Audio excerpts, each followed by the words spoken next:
बिस्मिल्लाहिर्रहमानिर्रहीम। अस्सलाम वालेकुम स्टूडेंट्स। आज का हमारा जो टॉपिक है वो है इस्लाम एंड मॉडर्निज्म, यानी कि इस्लाम और जदीदियत है।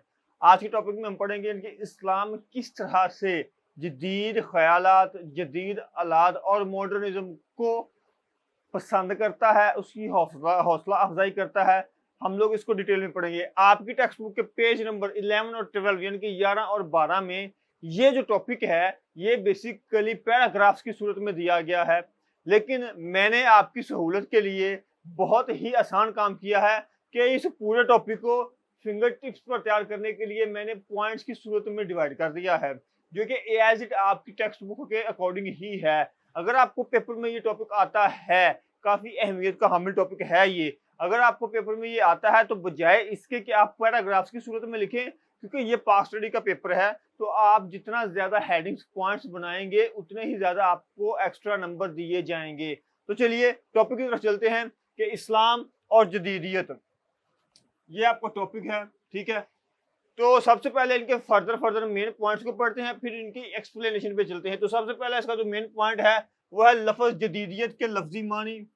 मेन पॉइंट नंबर 2 है कि जदीदियत की तारीफ। मेन पॉइंट नंबर 3 है जदीदियत और माशरती तब्दीलियां। नंबर 4 पे है इस्लाम में जदीद ख्यालात की हौसला अफजाई। नंबर 5 पे है इस्लाम में जदीद आलात की कबूलियत। नंबर 6 है इत्बा सुन्नत, दुनिया और आखिरत की कामयाबी। नंबर 7 पे है मुसलमानों की इल्मी खिदमात या क़यादत। उसके बाद आगे आ जाता है कि नंबर 8 पे जदीदियत में नौजवानों का किरदार। नंबर 9 पे है 18वीं सदी और यूरोपीय मुआशरा। नंबर 10 पे है यूरोप का सनती इनकलाब। और नंबर 11 पे है जदीदियत में मुसलमान मुफक्किरीन का किरदार। नंबर 12 पे है हासिल कलाम, कंक्लूजन, हरफे आखिर, आप इसको जो मर्जी नाम दे सकते हैं। तो चलिए अब इसकी एक्सप्लेनेशन को पढ़ते हैं। सबसे पहला मेन पॉइंट है कि लफ्ज जदीदियत के लफ्जी मानी। जदीदियत या मॉडर्निज्म को लातीनी लफ्ज मॉडर्नस, लफ्ज क्या है? मॉडर्नस से अखज किया गया है, जिसका मानी ये है कि नए ख्यालात, रोशन ख्याली, नई सोच या नई रोशनी और जस्ट नाउ वगैरह के हैं।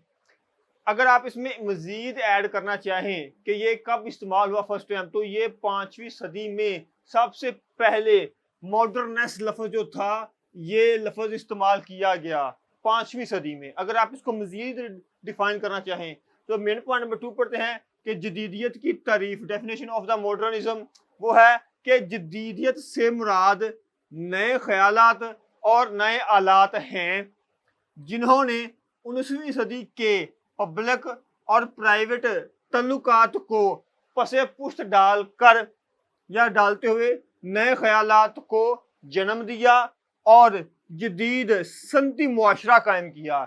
नंबर 3 पे है मेन पॉइंट जो है वो है जदीदियत और मुआशरती तब्दीलियां।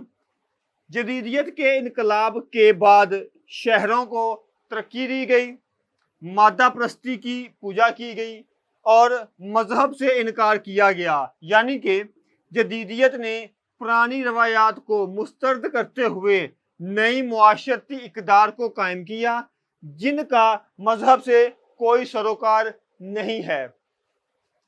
मेन पॉइंट नंबर 4 है कि इस्लाम में जदीद ख्यालात की हौसला अफजाई, यानी कि इस्लाम किस तरह से जदीद ख्यालात को अडॉप्ट करता है, अपनाता है, उसकी हौसला अफजाई करता है, वो देखते हैं कि इस्लाम ने इंसानियत की बहबूद व तरक्की के लिए जदीद ख्यालात की हमेशा हौसला अफजाई की है। कुरानी अहकामात की तयशुदा हदूद में रहते हुए इस्लाम ने नजरियात और आलात की जदीदियत को कबूल किया है, जैसा कि कुरान पाक में अल्लाह ताला फरमाते हैं कि और हमने लोहा उतारा जिसमें सख्त जंगी ताकत भी है और लोगों के लिए दूसरे फायदे भी, ताकि अल्लाह जाहिर फरमा दे कि कौन उसके दीन की और कौन उसके रसूलों की बिन देखे मदद करता है। बेशक अल्लाह बहुत कुव्वत वाला और गालिब है। आपने ये तर्जुमा हर सूरत में कोड करना है। 2 चीजें आपने इसके साथ और कोड करनी है, वह सूरत का नाम और सूरत का नंबर। तो सूरत का जो नाम है वह सूरत अल हदीद اور آیت نمبر 25 یعنی کہ 25 ہے۔ مین پوائنٹ نمبر 5 ہے کہ اسلام میں جدید آلات کی قبولیت۔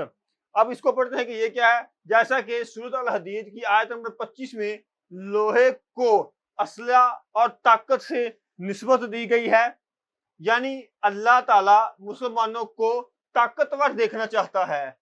یہ طاقت صنعتی ترقی اور جدید ٹیکنالوجی سے آ سکتی ہے، لہذا اسلام میں آلات کی جدت قابل قبول ہے۔ مین پوائنٹ نمبر 6 دیکھتے ہیں کہ وہ کیا ہے۔ اتباع سنت دنیا و آخرت کی کامیابی۔ اتباع سے مراد ہوتا ہے کسی کی پیروی کرنا، کسی کے دیے ہوئے یا بتائے ہوئے رستے پر چلنا، یعنی کہ رسول اللہ صلی اللہ علیہ وآلہ وسلم کی پیروی کرنا، ان کے بتائے ہوئے طریقوں یا اصولوں پر عمل کرنا۔ تو اس کا پہلا مین سب پوائنٹ ہے کہ ہر مسلمان کا عقیدہ ہے کہ دنیا اور آخرت کی کامیابی آپ صلی اللہ علیہ وآلہ وسلم کے طریقوں پر چلنے میں ہے۔ جیسا کہ حدیث پاک میں ہے کہ دانائی کی بات مومن کی گمشدہ چیز ہے، وہ اسے جہاں سے ملے اسے لینے کا زیادہ حق رکھتا ہے۔ آپ نے اس کا جو حدیث مبارکہ کی بک ہے اور اس حدیث کا جو نمبر ہے وہ لازمی کوڈ کرنا ہے، یہ آپ کو ایکسٹرا ویٹیج نمبر دلوانے میں بہت مددگار ثابت ہوتے ہیں۔